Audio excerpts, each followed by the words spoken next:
মুসলিমরা বলে, মুসলমান কোনদিন মিথ্যা বলে না। ওই যে আমাদের কর্মচারী ভাই বলেছে রশি নিয়ে দাঁড়িয়ে আছে ঘরমাক্ত লোকটা, ওই লোকটাই কেউ নয়। এই লোকটার ভয়ে তোমরা দিনেও কাঁপো রাতেও কাঁপো। তিনি বলেন আমিরুল মুমিনিন। আল্লাহু আকবার। খ্রিস্টান সেনাপতিরা বলে তাহলে বডিগার্ড কই, সিকিউরিটি কই? মুসলিম সেনাপতি বলে আমরা বডিগার্ড রাখি না, কেননা বডিগার্ড রাখলে গুলি মারে, সার মরে যায়। সবাই ধরে বডিগার্ড, হাজার হাজার টাকা দিয়ে তোর বডিগার্ড রাখছি, বললো কেন? মোর সাথে কি হয়েছে? বডি তো আমি বডিগার্ড, আমি তো রুহু গার্ড না। ঠিক না? টাকা হলে বডিগার্ড মেলে, টাকা দিয়ে রুহু গার্ড পাওয়া যায় না। বলো ঠিক না? এজন্য আল্লাহ বলেন ইয়াসআলুনাকা আনির রূহি কুলির রূহু মিন আমরি রাব্বি ওয়া মা উতীতুম মিনাল ইলমি ইল্লা কালিলা। বডিগার্ডরা বলে টাকা দিয়েছো, টাকা খেয়েছি, বডি তো আছে কিন্তু রূহ নাই। রূহুর মালিক কে? আল্লাহ। সাইয়েদনা ওমর চাবি রিসিভ করলেন, রাতের বেলা খেতে বসলেন। মুসলিম সেনাপতিরা ডানে বসা, খ্রিস্টানরা বায়ে বসা, সাইয়েদনা ওমর মাঝখানে বসা। খেতে শুরু করেছে, খ্রিস্টানরাও খেতে শুরু করেছে। খ্রিস্টানরা খায় বাঁ হাতে, কোন হাতে? বাঁ হাতে মদ নিয়ে চিয়ার্স। শুরুতে কি করে? চিয়ার্স শুরু করেছে। সাইয়েদনা ওমরের কোনো চিয়ার্স নাই, ডান হাতে বিসমিল্লাহ বলে খাওয়া শুরু করলেন। মুসলমানরা কি বলে খায়? বিসমিল্লাহ। বিসমিল্লাহ পড়লে বরকত বেশি না কম? বেশি। বলেন তো আপনারা, বিসমিল্লাহ পড়লে কত বরকত? সাইয়েদনা নূহ, তার জামানায় তুফান হবে, নৌকা বানাতে হবে। আল্লাহ বললেন নৌকা বানাও। সাইয়েদনা নূহ উজবিনুকের কাছে গেলেন, বললেন পেট ভরে এক বেলা খাবার দেবো, 10 টাকার নৌকা বানাও। তারা ছিলেন বিশাল দেহের অধিকারী। ওই লোক এক বেলা খাবারের ওয়াদা পাওয়ার পরে জঙ্গলে যে কোপায়া সব গাছ কেটে বড় বড় তক্তায় বিশাল নৌকা বানিয়েছে। নৌকা বানানোর পর নূহ আলাইহিস সালামকে ডেকে বললেন তোমার কিস্তি নৌকা আমি বানিয়ে দিয়েছি, এটা দিয়ে তুফানের মধ্যে থেকে তোমরা বাঁচবা। তুমি যে আমাকে বলেছো এক বেলা খাবার খাওয়াবা, খাবার দাও। আমি অনেক শক্তিশালী ক্ষুধার্ত মানুষ। সাইয়েদনা নূহ বললেন ইজলিস শোনা, এখানে বসো। ঘর থেকে একটা প্লেটের মধ্যে 3 পিস রুটি এনে সামনে দিয়ে বললেন ইফতাহ, শুরু করো। উজবিনুক একবার রুটির দিকে তাকায়, আবার নূহের দিকে তাকায়, বলতে শুরু করলো আতুরিদু আন তাসখারা মিন্নি আতুরিদু আন তাস্তাহসিনা মিন্নি। তুমি কি আমার সাথে ঠাট্টা করো? আমি সকালে রুটি খাই 1000, ডিম ফ্রাই খাই 500, মুরগি ফ্রাই খাই 100, দুপুরে একটা মরিচ ভাজা খাই, রাতে একটা হরিণ ভাজা খাই। যে লোক সকালে রুটি খায় 1000, সামনে 3 পিস রুটি দিলে মেজাজ নরম না গরম? 3টা রুটি দিয়েছো কেন? বিটলামি শুরু করছো আমার সাথে। সাইয়েদনা নূহ বললেন না না, আমি নবী মানুষ, ফাজলামো কেন করবো? তোমার সাথে কথা ছিল পেট ভরে খাবার দিবে, পেট ভরলেই তো হয়। উজবিনুক বলে আর পেট ভরবে কেমনে? 3টা রুটি দিয়ে পেট ভরবে কেমনে? একবারেই তো মারি 50টা। একবারে মারি কয়টা?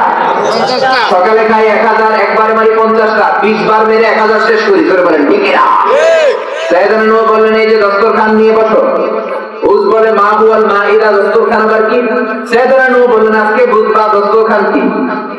খেতে বসেছে, বাম হাত দিয়ে ধরছে, বলে না সামিল্লাহ কুলবি আমিনা, ডান হাতে নাও আর পড়ো বিসমিল্লাহির রহমানির রহিম।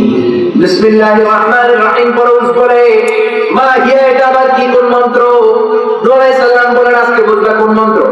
ডান হাত দিয়ে বিসমিল্লাহ করে 3টা ধরছে এক লোকে। নূহ আলাইহিস সালাম বললেন 3টা নয়, একটা নিয়ে হাফ করো। আবার রেগে গেছে, আপনি কি ঠাট্টা করেন? ঠাট্টা না, তুমি হাফ করো। একটা রুটির হাফ করার পরে বলে এবার বিসমিল্লাহ করে ঢুকাও। বিসমিল্লাহ করে মুখে মেরেছে। নূহ আলাইহিস সালাম বললেন আমার কাজ শেষ, ইউ ওয়ার্ক স্টার্টস নাও, তোমার কাজ এখন শুরু, এবার যা মনে চায় কর। ডান হাত দিয়ে খাওয়া শুরু, দস্তরখানে বসে খাওয়া শুরু, বিসমিল্লাহ বলে খাওয়া শুরু। অর্ধেক রুটি খাওয়ার পরে নূহ আলাইহিস সালাম দেখতেছে এটা যাইতে খবর হইতেছে। সুবহানাল্লাহ বলবেন না? অর্ধেক রুটি খাওয়ার পরে নূহ আলাইহিস সালাম একটা লাঠি নিয়ে আসে, ঘর থেকে লাঠি নিয়ে দাঁড়ায় আছে। আজকে 3টা খাবি নয়, তোর একদিন কে আমার একদিন। উজবিনুক অর্ধেক খাওয়ার পরে বাকি অর্ধেকটা এখন পুরা ধরে না, ওইটা 4 টুকরা করছে। সুবহানাল্লাহ বলবেন না? 4 টুকরা করে 1 টুকরা মেরেছে, দ্বিতীয় টুকরা অনেকক্ষণ পরে 1 ঘন্টা পরে তৃতীয় টুকরা, চতুর্থ টুকরা একবার ডান হাতে নেই আবার বাম হাতে নেই। সাইয়েদনা নূহ বললেন কাঁদছ না কেন? হাত জোর করে বলে ডেকে বলেন ও আমি জানি না আমার কি হয়েছে। 50টা রুটি একবারে মারি, সকালে খাই 1000 রুটি, দুপুরে খাই আস্ত মরিচ, রাতে খাই হরিণ ভাজা। একটা রুটির অর্ধেক খেলাম মনে হয় পেট ভরেছে, বাকি অর্ধেক 4 টুকরা করলাম, অর্ধেক টুকরা টুকরা খাওয়ার পরে মনে হয় জায়গা নাই, পাখিটা কষ্টে কষ্টে খাইছি, এইটার মুখে দেওয়ার কোনো সুযোগ নাই। কোন সুবহানাল্লাহ। বিসমিল্লাহর বরকত আছে না নাই? বেশি না কম? বেশি। খ্রিস্টানদের সাথে ওমর ফারুক রাতের বেলা ডিনার করতে বসেছে, মনে আছে তো? ভুলে গেছে মনে হয়? মনে আছে? সাইয়েদনা ওমর খেতে বসলেন, খ্রিস্টানরা মদের বোতল বাঁ হাত দিয়ে ধরে চিয়ার্স চিয়ার্স করে ঘাট করে খেতে শুরু। সাইয়েদনা ওমর রুটি নিলেন, একটু জিবনা মাখালেন, জিবনা মানে পনির মাখিয়ে বিসমিল্লাহির রহমানির রহিম করে খেলেন। আবার রুটি নিয়ে খেলেন, দ্বিতীয় রুটি খেতে যাবেন, হাত কষ্টে নিচে পড়ে গেছে। নিচে পড়ে যাওয়া রুটিটা উনি পাকা করছেন এভাবে নেওয়ার জন্য। মুসলিম সেনাপতিরা বলে, আমিরুল মুমিনিন লা তাফআল হাদা হুনা, হাদা ফিলিস্তিন, এটা প্যালেস্টাইন, এখানে খ্রিস্টানেরা পড়ে যাওয়া রুটি খায় না, আপনি খেলে তারা আপনাকে ছোট মনে করবে, আপনি সামনের বড় বড় রুটিগুলো খান, পরে আমরা খেয়ে নিব। সাইয়েদনা ওমরের চেহারা আগুনের মতো লাল বানিয়ে দিল কে? সাইয়েদনা ওমর বললেন, আল তানাসাত, তোমরা কি নাসারা হয়ে গেলি? তোমরা কি খ্রিস্টান হয়ে গেছো? এক বছরের ব্যবধানে আতরুকু সুন্নাত রাসূলিল্লাহ লিহাদিহিল হামাকা, এই আহমাদগুলোর জন্য আমি আমার নবীর সুন্নাত ছেড়ে দেব, জীবনে না আচরণ করেন। আল্লাহু আকবার। এই ছিল সাইয়েদনা ওমরের বিচার, এই ছিল সাইয়েদনা ওমরের আচরণ। ওমরের মতো যদি একজন নেতা বাংলার জমিনে আসে, বাংলার জমিনে আর কেউ কাঁদবে না, কেউ ধর্ষিত হবে না, কাজীদারে কোপানোর সাহস কেউ পাবে না। জোরে বলো ঠিক কিনা? কেউ ইফতিজিং করতে পারবে না, কেউ দুর্নীতি করতে পারবে না, কেউ নির্বাচনে ভোট কারচুপি করতে পারবে না। জোরে বলেন ঠিক কিনা? কেউ মন মতো রাষ্ট্র চালাতে পারবে না, কেউ জুলুম করতে পারবে না, দুর্নীতি করতে পারবে না। বাংলার জমিনটারে শান্তির জমিন বানিয়ে দিবে কে? এভাবে সাইয়েদনা ওমর একের পর এক ইসলাম কায়েম করে গেলেন। তিনি ছিলেন মদিনার প্রধান বিচারপতি, প্রথম চিফ জাস্টিস ছিলেন তিনি মদিনায়। তিনি প্রথম কোরআনের বিধান চালু করেছেন, তিনি প্রথম কোরআনকে জমা করেছেন। আমরা যে এখন সংকলিত কোরআন পড়ি, রাসূলের জামানায় কি এরকম কোরআন ছিল? কথা কয় না, ছিল? রাসূলের জামানায় কোরআন এমন ছিল না। কোরআন ছিল খেজুর পাতায় লেখা, কোরআন ছিল উটের বড় হাড্ডির মধ্যে লেখা, কোরআন ছিল পাথরের মধ্যে লেখা, কোরআন ছিল কাঠের মধ্যে লেখা। আবু বকরও জমা করলেন না। ইয়ামামার যুদ্ধে যখন 70 জন সাহাবা, হাফেজ সাহাবা শহীদ হয়ে যায়, সাইয়েদনা ওমর বললেন, যুদ্ধে যদি হাফেজরা শহীদ হয়ে যায়, এই জমিনে আর কোরআন খুঁজে পাওয়া যাবে না। ও খলিফা আবু বকর, আপনি কোরআন জমা শুরু করে দেন। কোন সুবহানাল্লাহ। কোরআন আপনি প্রিন্টিং করেন, ছাপানো শুরু করে দেন। সাইয়েদনা আবু বকর বললেন, কাইফা আফআলু মা লাম ইয়াফআল রাসূলুল্লাহ, বিশ্বনবী যেটা করেন আমি কেমন করে করব? ওমর বলল, আপনি করেন, করলে বরকত দিবে কে? আল্লাহ। সাইয়েদনা ওমরের পরামর্শে আবু বকর প্রথম কোরআনকে জমা করলেন, এরপরে আরো চমৎকার করে প্রিন্টিং করলেন ওমর ফারুক। সর্বশেষ সাইয়েদনা ওসমান, উনি এই কোরআন, যে কোরআন এখন আপনারা পড়েন, এটা সাইয়েদনা ওসমানের সময় প্রিন্টিং করা। যে কোরআনটা পড়তে পড়তে উনি শহীদ হয়েছিলেন, ওই কোরআনটা আমি নিজ চোখে দেখে এসেছি। এটা তুরস্কের জাদুঘরে আছে।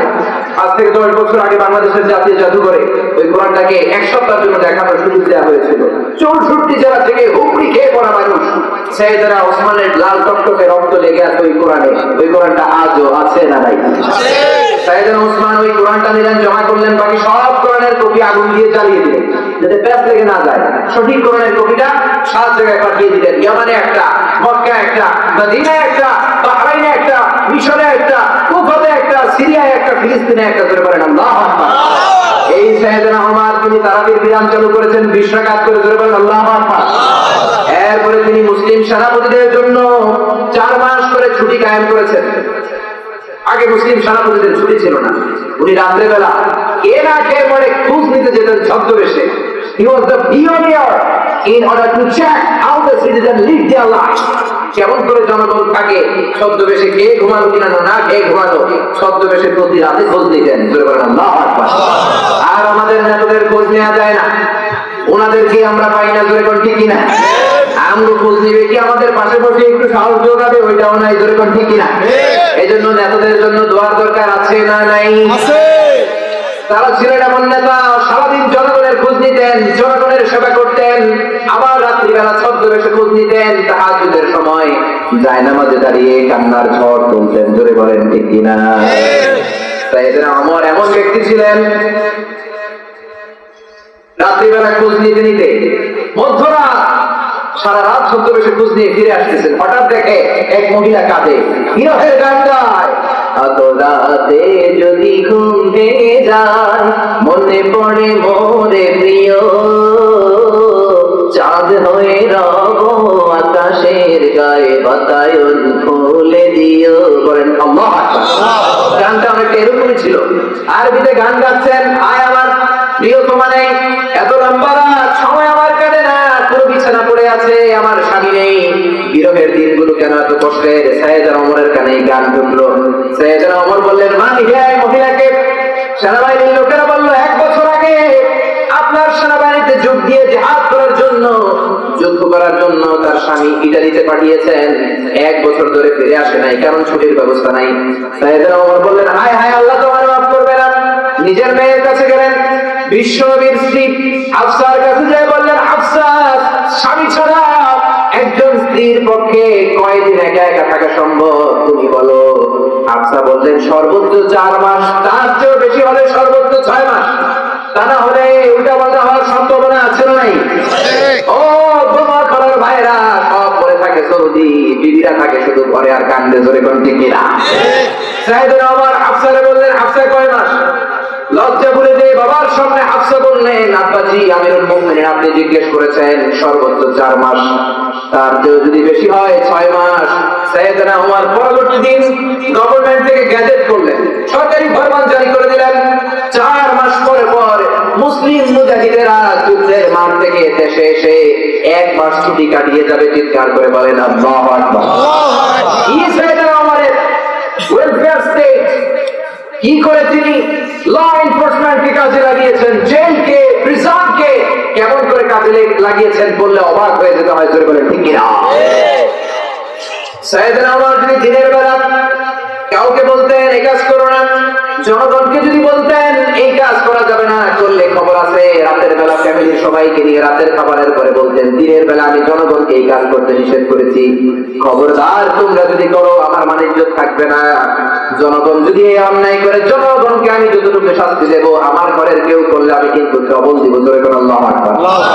দিনে জনগণকে ধমক দিলে, রাতের বেলা খাওয়া শেষে ফ্যামিলির সবাই ধমক দিতেন, খবরদার জনগণকে না করে যে কাজ করতে তোরা করবি না। এখন আমরা অনেক মোড়ল আছে, অনেককে বিচার করে, নিজের মেয়ের খবর নাই, আরেক ফ্যামিলিতে যে মেয়ের বিচার করে আছে, আসে না নাই? নিজের বিবির খবর নাই, অন্যের বিবির বিচার করতে যায়, আসে না নাই? নিজের ছেলে টিচিং করে, এলাকার মেয়েগুলোর শান্তিতে থাকতে দেয় না। মহিলা কলেজ ছুটি হলে ওখানে দাঁড়িয়ে বাদরামি করে, নিজের ছেলের খবর নাই, অন্য ফ্যামিলির ছেলের বিচার করে, আসে না নাই? আগে নিয়ে নিজের ফ্যামিলি সামলা, তারপর অন্যের বিচার করো, যেমনটা সাইয়েদনা ওমর করেছেন। চিৎকার করে বলেন ঠিক কিনা?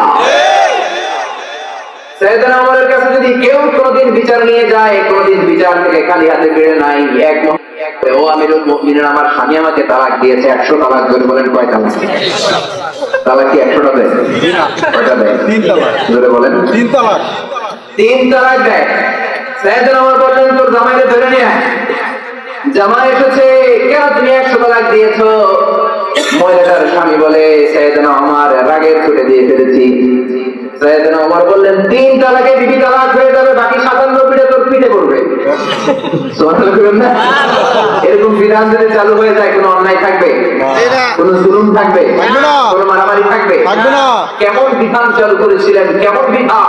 আমরা আমাদের ছোট বাচ্চাগুলো যদি না ঘুমায়, আমরা কি বলি? ওই যে বিড়াল আসতেছে, কুত্তা আসতেছে, তাড়াতাড়ি ঘুমাও।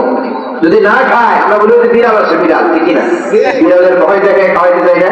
আর বিড়ালের ভয় দেখালে তোমার বেবি বিড়ালই হবে, কুত্তাই হবে, তো বলো ঠিক না? মদিনার মহিলাগুলো কোনোদিন বাচ্চাগুলোকে বিড়ালের ভয় দেখায় নাই, কোনোদিন কুকুরের ভয় দেখায় নাই। বাচ্চাগুলো যদি মদিনাতে না খেত, না ঘুমাতো, মহিলারা বলতে হা হুয়া ইয়াতি ওমর, ওই যে ওমর আসতেছে, ওমর কর সুবহানাল্লাহ, হা হুয়া ইয়াতি ওমর। ওমরের কথার কোনো শেষ নাই। এরকম অনেক ঘটনা ঘটেছে। ইনডিসিশনে বিশ্বনবী ভুগছেন, নবী বলে একটা, ওমর বলে আরেকটা। আল্লাহ নবীর কথার উপর আয়াত নাযিল না করে ওমরের কথার উপর আয়াত নাযিল করে দিয়েছে। জোরে বলেন আল্লাহু আকবার। এরকম আয়াতের কোনো শেষ নেই। মদিনাতে মুনাফিক সর্দার আব্দুল্লাহ যখন মারা যায়, তার ছেলে আব্দুল্লাহ এসে বলে, ইয়া রাসূলুল্লাহ, আপনিও জানেন আমার বাবা মুনাফিক, আমিও জানি মুনাফিক, কিন্তু আমার তো বাবা লাগে। কি লাগে? বাবা লাগে। আপনি এসে আমার বাবার জানাজা নামাজ পড়ান, আপনার একটা ছিয়া পড়া কোরআন জমা দেন, আপনার জামাটা দিয়ে আমার বাবার কাফন দিতে চাই। যদি আল্লাহ আমার বাবার মাফ করে, বিশ্বনবী জানাজা পড়াতে যেতে চাইলেন। সাইয়েদনা ওমর বললেন, যাবেন না, আপনি কিন্তু মুনাফিকের জানাজা পড়াতে যাবেন না। বিশ্বনবী বললেন আমার ছেলেটা কান্নাকাটি করতেছে, আমি যাই। ওমর ফারুক বললেন যাবেন না। বিশ্বনবী বললেন যাই। আল্লাহ বলেছে 70 বার যদি আমি মুনাফিকদের জন্য তওবা করি আল্লাহ মাফ করবে না, আমি 71 বার করব, 72 বার তওবা করব। আল্লাহু আকবার। কি দয়াল নবী, দয়ার সাগর। বিশ্বনবী যেতে শুরু করলেন, সাইয়েদনা ওমর জুব্বা টেনে ধরলেন পেছন থেকে। সুবহানাল্লাহ দেবেন না? নবীরাও ছাড় দেয় নাই, ওমর নবী যাবেন না, জুব্বা টেনে ধরলেন। বিশ্বনবী হ্যাঁচকা টান দিয়ে জুব্বা ছাড়িয়ে চলে গেলেন। বিশ্বনবী নামাজ পড়ে আসলেন, আল্লাহ তাদের বলেন ওয়ালা তুসাল্লি আলা আহাদিন মাতা মিনহুম আবাদা ওয়ালা তাকুম আলা কবরিহি। ও নবী খবরদার, আজকে যা করেছেন করেছেন, আর কোনদিন কোন মুনাফিকের নামাজের জানাজা পড়াতে যাবেন না। জানাজায় তো যাবেন না, কোন মুনাফিকের কবরেও যেও দাঁড়াতে পারবেন না। আল্লাহু আকবার। ওমর যেটা বলেছে ওমরের পক্ষে আয়াত নাযিল করে দিয়েছে কে? আল্লাহ। আর জোরে বলে আল্লাহ। এরপরে ওমর বললেন ইয়া রাসূলুল্লাহ, মদিনার লোক বাড়তে শুরু করেছে, লোকে আপনার কাছে মাসালা জানতে আসে, দিনের কথা জানতে আসে, কোরআন শিখতে আসে, রাষ্ট্রীয় কাজে আসে, ভালো লোক আসে, খারাপ লোক আসে। আপনার 9টা বউদেরকে হেজাব করতে বলেন, কখনো পর্দার আয়াত নাযিল হয় নাই। বিশ্বনবী বললেন ঠিক আছে করবো, আল্লাহ আগে আদেশ করুক। ওমর বললেন না, আদেশের দরকার নাই, আদেশের আগে এই বড় চাদর দিয়ে চেহারা ঢেকে আসতে বলেন, কিচ্ছু যেন দেখা যায়, হাত দেখা যেতে পারবে না, পা দেখা যেতে পারবে না। ওমরের এই কথার কারণে আল্লাহ আয়াত নাযিল করেছিলেন ইয়া আইয়ুহান নাবিয়্যু কুল লিআজওয়াজিকা ওয়া বানাতিকা ওয়া নিসাইল মুমিনিন ইউদনিনা আলাইহিন্না মিন জালাবিবিহিন। আল্লাহু আকবার। ওমর যেটা চাইলেন ওইটাই আল্লাহ আয়াত নাযিল করে দিলেন। ও নবী, আপনি আপনার বিবিদের বলে দেন, আপনার কন্যাদের বলে দেন, মুমিন নারীদেরকে বলে দেন, তারা যেন এমনি এমনি ঘর থেকে বের না হয়, বিশাল একটা জিলবাব পর্দার বোরকা গায়ের মধ্যে ছড়িয়ে তারপরে যেন বের হয়। ধরে বলেন সুবহানাল্লাহ। আবার সাইয়েদনা ওমর বললেন ইয়া রাসূলুল্লাহ, কাবার পাশে একটা পাথর, এই পাথরের মধ্যে 2টা পায়ের ছাপ, বলেন তো কার ছাপ? সাইয়েদনা ইব্রাহিমের ছাপ। এমন ভাবে আল্লাহ পাথরটা বানিয়েছেন, কেমন বাবা কেমন সন্তান, উনি হলেন রাজমিস্ত্রি, ওনার কলিজার টুকরা ইসমাইল হলো সুগালি। জোরে বলেন সুবহানাল্লাহ। এই পাথরটার মধ্যে দাঁড়ানোর কারণে ওনার পায়ের ছাপ ছিল। কাবাঘর বানাতে বানাতে উপরে যাওয়া দরকার, লিফটের মতো পাথরটা উপরে উঠে যেত, আবার যখন নিচে নামা দরকার লিফটের মতো পাথরটা নিচে নেমে যেত। আল্লাহু আকবার। ওই পাথরে সাইয়েদনা ইব্রাহিমের পায়ের ছাপ ছিল। ওমর ফারুক বললেন ইয়া রাসূলুল্লাহ, এই জায়গায় বেশি বেশি নামাজ পড়া উচিত, এইটাই আপনার বংশের গোড়া। কেননা বিশ্বনবী বনি ইসরাইল নয়, তিনি হচ্ছেন বনি ইসমাইল। করে বলেন ঠিক কিনা? এই জায়গায় যদি আল্লাহ নামাজের বিধান করে দিত, আল্লাহ আপনাদের করলেন ওয়াত্তাকিযু মিন মাকামি ইব্রাহিম মুসাল্লা। ও হাজী সাহেবরা যারা উমরা করতে যাও, হজ করতে যাও, মক্কায় নামাজ পড়তে যাও, সব জায়গায় নামাজ পড়বা, বিশেষ করে আমার ইব্রাহিম যে পাথরের উপর দাঁড়িয়ে কাবা বানিয়েছে, ওই জায়গাটারে নামাজের জায়গা বানিয়ে দাও। কোন সুবহানাল্লাহ। সৌদিতে যারা হজ করতে গিয়েছে, ভাই পায়ের ছাপ আছে পাথরের, ওইখানে নামাজের জন্য ধাক্কা ধাক্কি আসে নাই? সবাই ধাক্কা ধাক্কি করে 2 রাকাত নামাজ পড়ার জন্য। সাইয়েদনা ওমরের মাথায় চিন্তাটা এসেছিল, ওনার মাথার মধ্যে যে রিফ্লেকশন আসে ওইটাকেই কোরআনের আয়াত করে নাযিল করে দেয় কে? এরকম আয়াতের শেষ নাই, অনেক আয়াত। এইজন্য ওমরের মতো সেনাপতির দরকার আছে না নাই? আছে। যুবক ভাইদের ওমরের জীবনী পড়ার দরকার আছে না নাই? আছে। এই কোরআন সাইয়েদনা ওমরের অন্তরের মধ্যে ছোঁয়া লাগিয়ে ওমরকে কালেমার দাওয়াতের সৈনিক বানিয়ে দিয়েছে।